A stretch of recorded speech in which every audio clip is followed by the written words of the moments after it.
Yo, yo, yo. What's up, Periscope? What's happening? It's your boy, Scott Williams from OKC. Just left the NYC a few days ago. I was trying to find something that rhymed with just left the NYC something, I don't know.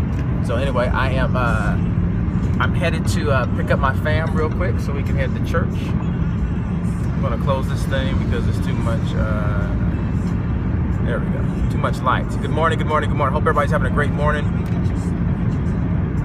Do you have two scopes going on at once? Yes, I do. No, I don't. I had to make a quick phone call, so I just started another scope after my phone call because I got about 20-minute drive. So it's all good. Hey, what's up from Russia? So what's up, guys? The title of my post today. So is the connection bad? Okay, so a little morning motivation. Yes. If you guys want to invite your friends, I don't know exactly where I'm going with this, but I just saw like the exit thing said a quarter miles until your exit. Hey, good morning. And so because it said a quarter miles to your exit, I was reminded that I was almost at my exit, right? And so then I thought about, hey, don't stop, you're so close. So if you want to invite your friends, I'll share a little nugget of something this morning. If you don't want to invite your friends, you can swipe right or left, whichever one. Just do that on iOS and swipe up on Android and hit share. You can share with your friends on Twitter. You can share with your friends on Periscope. You can also touch and agree with the little man with the fat round head in the bottom right corner. If you're on iOS, it'll pop up, boom, you can hit share with your friends on Twitter, share with your friends on Periscope, invite them, and then we'll get started. I just want to share a little something with you guys this morning. I don't know exactly where I'm going with it, but is my connection not good? Let's see. How's the connection? My connection is good. Give me a 1. If it's bad, give me a 2. Hey, Lynn, thank you for inviting your friends. Lynn Evans, you're awesome. Becky, thanks for inviting your friends. S. Rex Winkle, thanks for inviting your friends. You're awesome.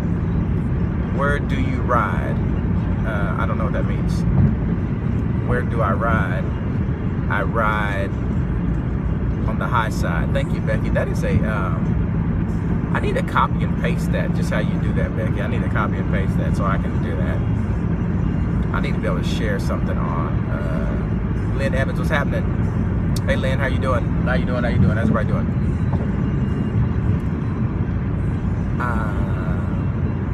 There is some comment lag, is there? Okay, so I'm saying something and then you guys are getting it a little bit later. I don't know what it is. I don't know what's going on. Like the flannel. Yes, that's awesome. How can you tell this is a flannel? It could have just been a shirt. I am going to pick up my family and then we're going to church. Going to church this morning. Lisa, thank you for inviting your friends. Okay, guys. Okay, so real quick, some of you guys are in a situation. You worked out at 7:15, church service already. Be proud. That is awesome. Your son has a shirt very similar. That's great. Okay, so man, people putting it down, getting in the gym already this morning because it's plaid. Yeah, I know. Like plaid shirts are a lot of times flannel. So this is like a lumberjack shirt. Thank you on the hairstyle. Okay, so here's the deal. Oftentimes when we're in a situation like we're going after our goals and we're doing some things, whatever it is, like we get frustrated, the pressure, and again, like anytime you get closer to the finish line, things are going to get more difficult. If you get closer to winning the national championship, there's more pressure on you. People are beginning to gun for you. Like the Cinderella stories, what happens with the Cinderella stories, the reason why the Cinderellas generally don't win everything, they don't win it all, they'll make it to the Sweet 16 or they'll make it to whatever, is because originally they were trying to sneak under the radar. But once you start having success, people start bringing their A game. Once you start having success in life, and if you're a believer, once you start having success, I think the devil starts to bring his A game. You begin to get distracted, you begin to want to give up, you begin to want to quit. A couple little setbacks will have you want to throw in the towel. And exactly, when you're doing things of God, that's the thing. So the closer you get to the finish line, the harder it's going to get, but that's okay. Like, just know that when you feel the pressure again, it's like The only way diamonds are formed is from pressure. You know what I'm saying? So you got to have pressure and know that there's no movement without friction. There's nothing great that's going to happen that doesn't require some sort of pressure. Nobody's going to win the Super Bowl. Nobody's going to win the national championship. Nobody's going to win whatever. That's where your husband and you are now. I'm telling you this. I'm glad this message is for you, because I was just getting ready to exit and it said a quarter mile. And so the thing is, I could have stopped and pulled over before my exit, like, dang, man, whatever, I'm done. I'm just sick of driving. But no, you got to keep going. You got to keep pressing through. You got to keep pushing through. Situation right now, man, you have a family member that has cancer. Maybe you have cancer in your body, whatever it is. And so just keep pushing, keep fighting, keep being strong, keep standing up, keep being tough, keep knowing that, like, don't drive and read. Okay, thank you. I will look at my phone periodically, just like you look at a billboard periodically. Like, you know, you see a street sign, it says exit up here. Right there, it says east, highway, whatever, whatever. Right? Matter of fact, like now, I'm reading this sign right now that says speed limit 70, minimum speed limit 50. As long as my phone is straight ahead, I'm looking straight ahead, there's nothing wrong with that. Just tell me don't look down. Tell me don't look down, I'm okay with you giving me some advice. But don't you ask me, how do you do that? And I'll tell you, hey Scott, how do you manage to do that and be safe? Here's what I do. I make sure my phone is mounted the same place that GPS is mounted. I look straight ahead. My eyes are never off the road. I'm not looking down. I'm not doing distracted driving. Periodically, I will glance and see your comments. That's how I roll. So ask me how do I do it and be safe, as opposed to telling me what to do, because I'm 42 years old. God bless you though. Thank you. So, but anyway, so that's what I'm saying. Like, whatever it is, you got to push through, because as you get closer to hitting that goal, as you get closer to reaching the finish line, so many people, you know, give up their journey, they abort their destiny, and they were literally on the 1 yard line. And like, I might tell you this like this way: if you're going through hell, if you're like if I'm on the road to hell right now, just keep going. Like I'm saying, if you're going through hell, keep going. Just keep pushing through, keep going, keep working, and just know that if you continue to press through, you will begin to see the fruit of it. Like I'm telling you right now, some of you are feeling like your finances, you're in debt up to your eyeballs, but you're on a game plan and a mission to try to do things different. You've committed to tithe, you've committed to doing these things. You're like, okay, I'm going to try to make it. Keep pushing through. You've been through 3 rounds of chemotherapy. Keep pushing through. Your family member's been through 3 rounds of chemotherapy. Got to keep praying for them. You are much closer than you think you are. And what I also say is this: if you look like you gotta, it's almost like you gotta make sure that you're in God's motion. You know what I'm saying? Like you know, when you go up to the doors and you know the automatic doors at a store, the only way those automatic doors at the store will open, how do they open? They don't just open when you're standing outside of them or you're standing around the corner of them. The only way they open is what? You have to get in the middle. In other words, I like to say it this way: you have to get in God's motion. Here's the thing: some of you wondering why some doors not open. Let me tell you why they're not open: because you're not in God's motion. Are you in the motion to where God can feel your presence? You got to get in God's motion. Like that motion sensor, it detects the heat. So here's the thing: have you communed with God? Have you got up and prayed with God? Have you went to church? Have you prayed for somebody else? Have you shared your faith? Have you done something with your family that's the thing. Like, you got to get in God's motion, because I'm telling you this: once you start to get in God's motion, next thing you know, you'll start to see doors opening. You'll start to see things moving. You'll start to see things happening. Just ask somebody that you see a lot of doors opening up for. I'll guarantee you this: they find themselves in the motion of God. I guarantee you this: when you find somebody that doors are closing, they find themselves in sin, they find themselves failing, they find themselves with lots of questions and what is going on, you'll find somebody that's not in God's motion. It doesn't mean, as a believer, that you're not gonna have any challenge, that you're not gonna have any setbacks, that you're not gonna feel any pressure. As a matter of fact, it says the opposite: that you are gonna feel some stuff, that there is gonna be some pressure. But the thing is, because you have faith, you continue to push on and you don't worry about the pressure. You know what I'm saying? Like, that's the deal. You know, it's like, you know, whoever it is, like, whatever your situation is, like blind Bartimaeus, dude was blind. He was chilling on the side of the road begging. He was blind. And he could have easily said, I'm blind, I'm done, I'm blind. But instead, what did he do? When he heard that it was Jesus coming, you know, next thing you know, what did he try to do? He tried to get in the motion. He tried to get in the presence of Jesus. And next thing you know, he did what he could do. He couldn't see, but he could walk, he could talk, he could yell, he could say, Jesus, Son of David, have mercy on me. And he can yell out. He used what he had. So use what you have. Maybe you don't have all the money and the finance that you want to have. Maybe you don't have this. Maybe you don't have that. Maybe you don't have the faith. But continue to increase your faith. Continue to get in the motion of God. Like, that's what's important. Because then once you do that, I'm telling you this, you'll see some amazing things happen. Because I tell people this all the time. So oftentimes in the scripture, in the text, Jesus will tell somebody when these miracles happen, what he'll say is like, your faith has healed you. You know what I'm saying? Like, your faith has healed you. Your faith has healed you. The woman with the issue of blood, your faith has healed you. Like, you know, my daughter is dead. No, she's asleep. Your faith has healed you. Like, again, like, oftentimes your faith. So increase your faith, get in God's motion. When you do that, watch, you start to see some amazing breakthroughs start to happen in your life. And so, hey, did I see Dave Nelson on here? I think I may have saw Dave Nelson on here. Hey, we keep it PG on my broadcast, which means no cussing, no fussing, no tripping, no slipping, no use of the N-word. And so I don't know what that is with the question mark. So that's kind of like your warning. I normally don't give warnings on that, but I'm going to this morning because I'm in the middle of kind of preaching right now. So anyway, so I'm rolling. So hey, Dave, check this out. So LaKendria, again, this is the only cheat meal. So she met with her trainer yesterday, did her evaluation, and so this is the only cheat meal she's been able to have since since like 14 weeks. No, since like 10 weeks ago. So 2.5 months. 2.5 months, and so she gets a cheat meal, but it's a very specific cheat meal. And so very, very specific cheat meal. So she gets to have an 8-ounce filet. Yes, she gets an 8-ounce filet, a loaded baked potato, and cheesecake, and she has to eat it. Like, it's not like an option. So she has to eat. Not she gets a cheat meal. She has to eat this meal. I'm about to say it that way. So it'll be pretty interesting what this happens. So we're going to Cheesecake Factory for the cheesecake. So it will be. It'll be interesting.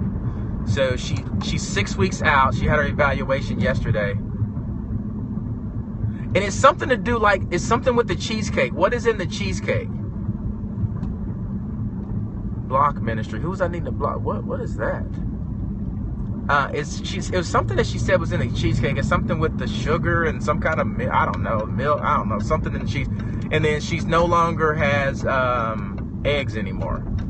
So eggs are out of her diet now. It's just straight chicken and some other stuff. What does she eat otherwise? She eats eggs. She's preparing for a bodybuilding competition, so she eats egg whites and ground turkey breast and chicken, and egg whites and ground turkey breast and chicken and malto meal. Where's her body fat? I don't know what she said. Where she said her body fat was. All I know is that she evaluated in the guy that was at the gym that does the meal plans for people. He's got a fit meals thing that he does, and then another trainer in there, and they said that she looks amazing at 6 weeks out. So I don't know. Whatever that means. She looked great though. I don't know where her body fat's at. So so yeah. Yes, figure competition, yes.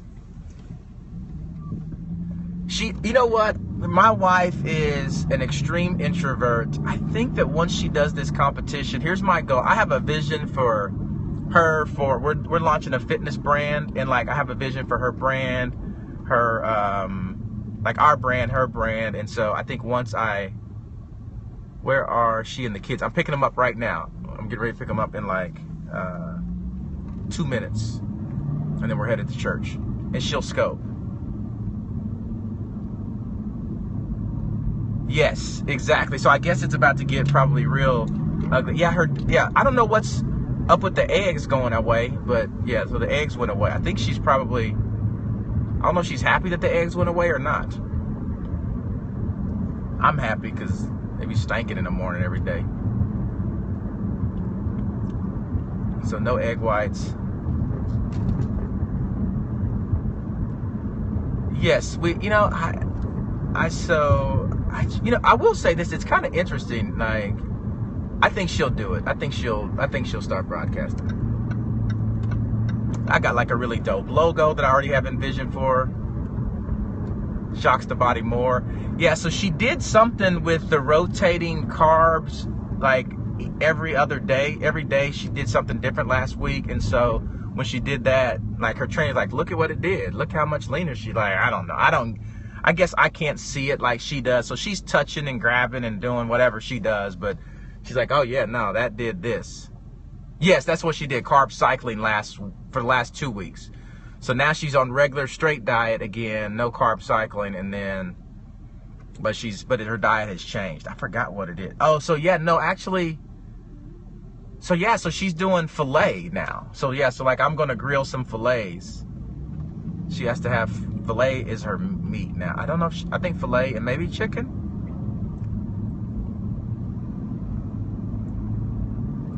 Yes, so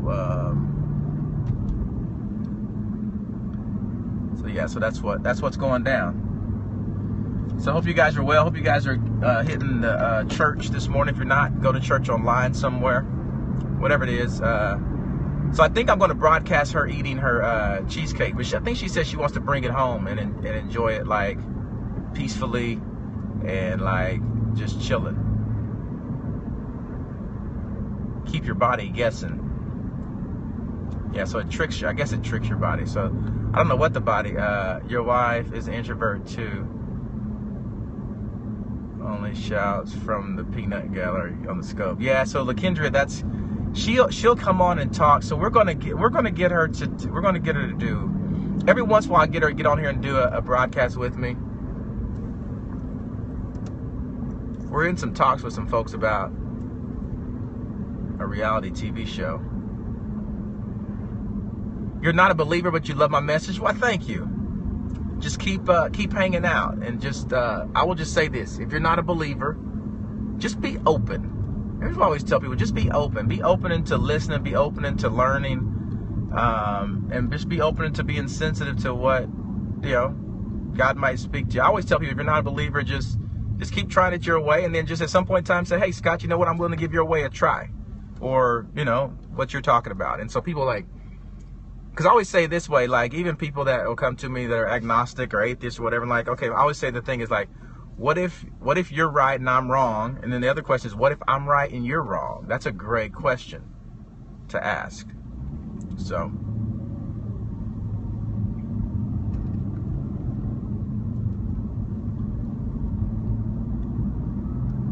Yes, I see Dave. Yes, my lessons apply to life. That's the deal. That's great. I'm glad you say that, because that's real talk, and that's really what. And any of the lessons that I'm teaching, they were all written in this book that was written several thousand years ago, and it's like, don't forget us. Now you climbing. No. I won't forget anybody. Okay, so, man, lots of people having missing dogs in our neighborhood. All right, so the chances that my family's actually ready for church on a scale of 1 to 10, 1 meaning they're not ready at all, 10 meaning they're chilling, ready, waiting for me, I would say we're at about a 3. We're at about 3.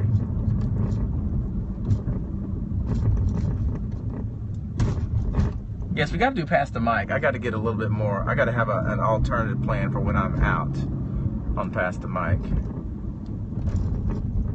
I think I got an alternative plan though. We're getting ready to reseed my yard.